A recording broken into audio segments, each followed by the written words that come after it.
I purchased this Maison Margiela Replica 2023 fragrance discovery set, and I have worn all the fragrances extensively. For most, I have detailed, thorough reviews on my YouTube page, but today I'm going to rank these fragrances from least favorite to favorite and give a brief explanation of the rationale behind my ranking. But first, let's get a quick grounding on this fragrance brand and their reason to be in a very saturated fragrance market. L'Oreal is the parent company for the fragrance arm of this fashion brand, and while they launched their first fragrance in 2011, the brand really became a household name in fine fragrance with the launch of the Replica line in 2012. This collection of fragrances was designed to transport the wearer to a specific moment or place in time, and the result was highly evocative, emotion-driving fragrances that captured people's hearts by the comfort, happiness, and nostalgia they evoked. What sense is more transportive than scent? One smell can instantly take you to a happy childhood memory, a blissful vacation, a relaxing state of mind. Fragrance is powerful, and the Replica collection of fine fragrances really leverage the power of fragrance to evoke memories and drive sales. And so here's the 2023 Discovery Kit with the top 10 fragrances from Replica. I really wish it had all the fragrances, but this is otherwise a very nice discovery set. It is not too wasteful with extra packaging and the materials chosen compared to other sets out there. It's very reasonable in price. As of this filming, 10 fragrances were priced at $39, which is less than $5 for a sample. And that is the right way to go as a brand, because arguably, if you're selling a discovery set, there is a likelihood that the purchaser may go on to purchase one or more full-size fragrances. All right, let's rank these bad boys. Coming in at number 10, my least favorite, Beach Walk. It is not a terrible scent, but it is definitely a sweet and cloying yellow floral. And compared to some other Margiela fragrances, the scent is a bit linear. It doesn't feel very complex. I don't get coconut from this, and many consumers essentially reduce this fragrance down to a straight up sunscreen scent, a $160 zero SPF sunscreen. Not to mention that sunscreen is a transportive profile, but not necessarily aspirational because it is a basic drugstore item.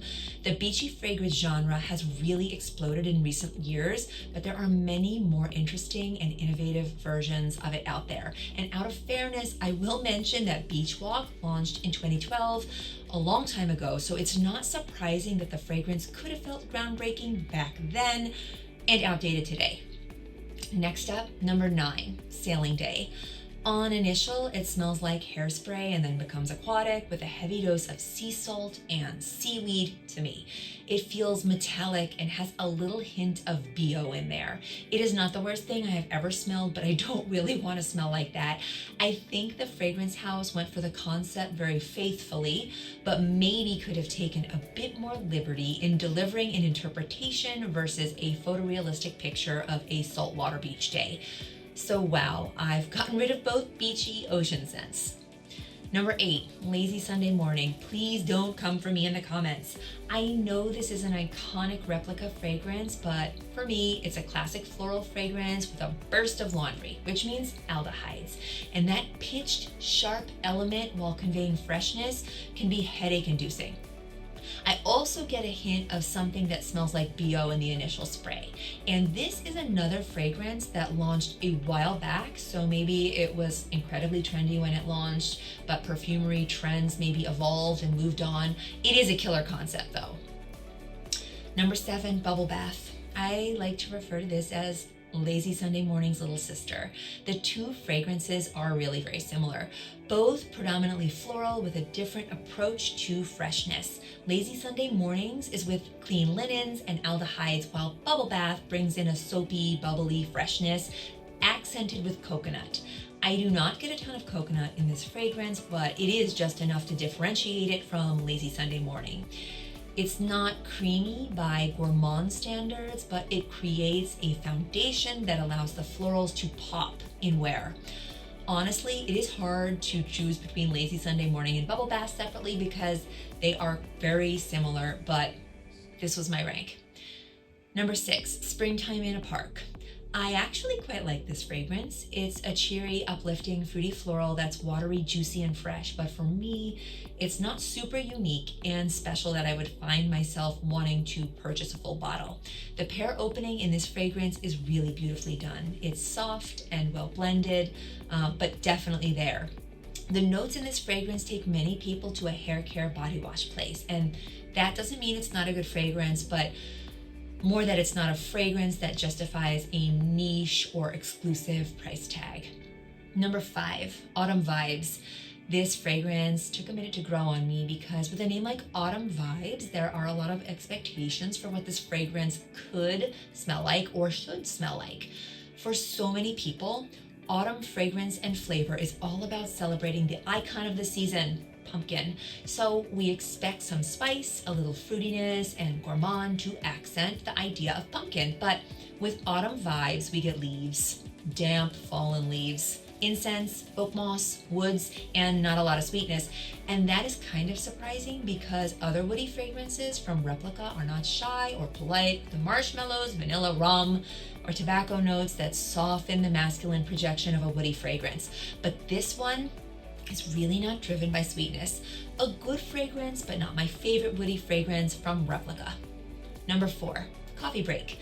Now we're getting to the fragrances that I really love in this line. So what? It's a lavender fragrance and it doesn't smell like coffee at all.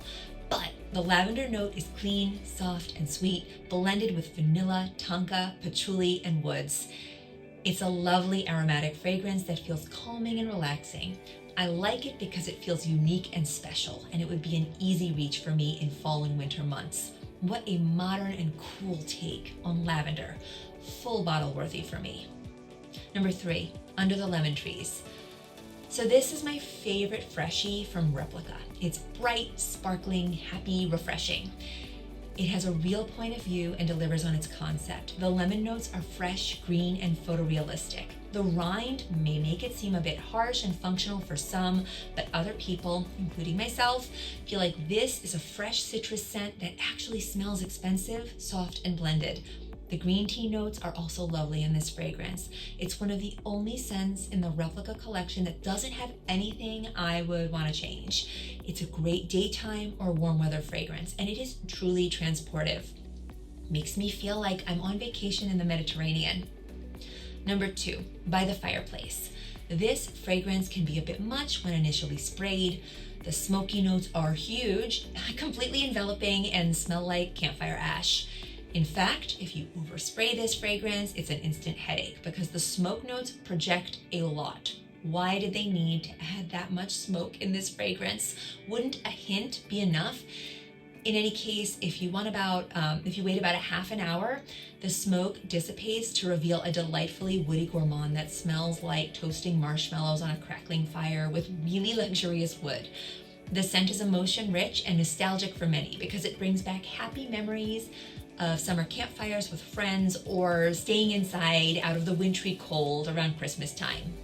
It's really a masterpiece of a fragrance, and even if it's not wearable by all, it is quite innovative and groundbreaking, and for me, a unique fragrance that pushes limits is really what makes the treasure hunt of collecting fragrance so much fun in the first place. My favorite Replica fragrance, without a doubt, is Jazz Club. Jazz Club smells like the sexiest man or woman ever. This is the most unique fragrance I have smelled in the Replica collection, and it is incredibly addictive. When I think about the fragrance notes, I'm sometimes in shock that they work so well together. The tobacco leaves have a dry edge. The rum is sweet. Pepper balances out that sweetness, and the richness of woods and vetiver allow all the top notes to project while giving the fragrance excellent staying power. Women talk about how they want their boyfriends and their husbands to smell like this, but actually, I want to smell like this. I want to smell this on my skin all day and feel like $1,000,000. One interesting thing I get and wear is old school baby powder scent, which doesn't give sexy man vibes and makes the fragrance a bit dry and scratchy, but it is addictive nonetheless. I'm not saying it's blind buy safe, but try it. It is so cool, interesting, and head turning. If you have smelled something in this genre that you like more, please let me know. I will need to give it a sniff. So I've given you my ranking, but I am curious to know how you'd rank the fragrances in this set.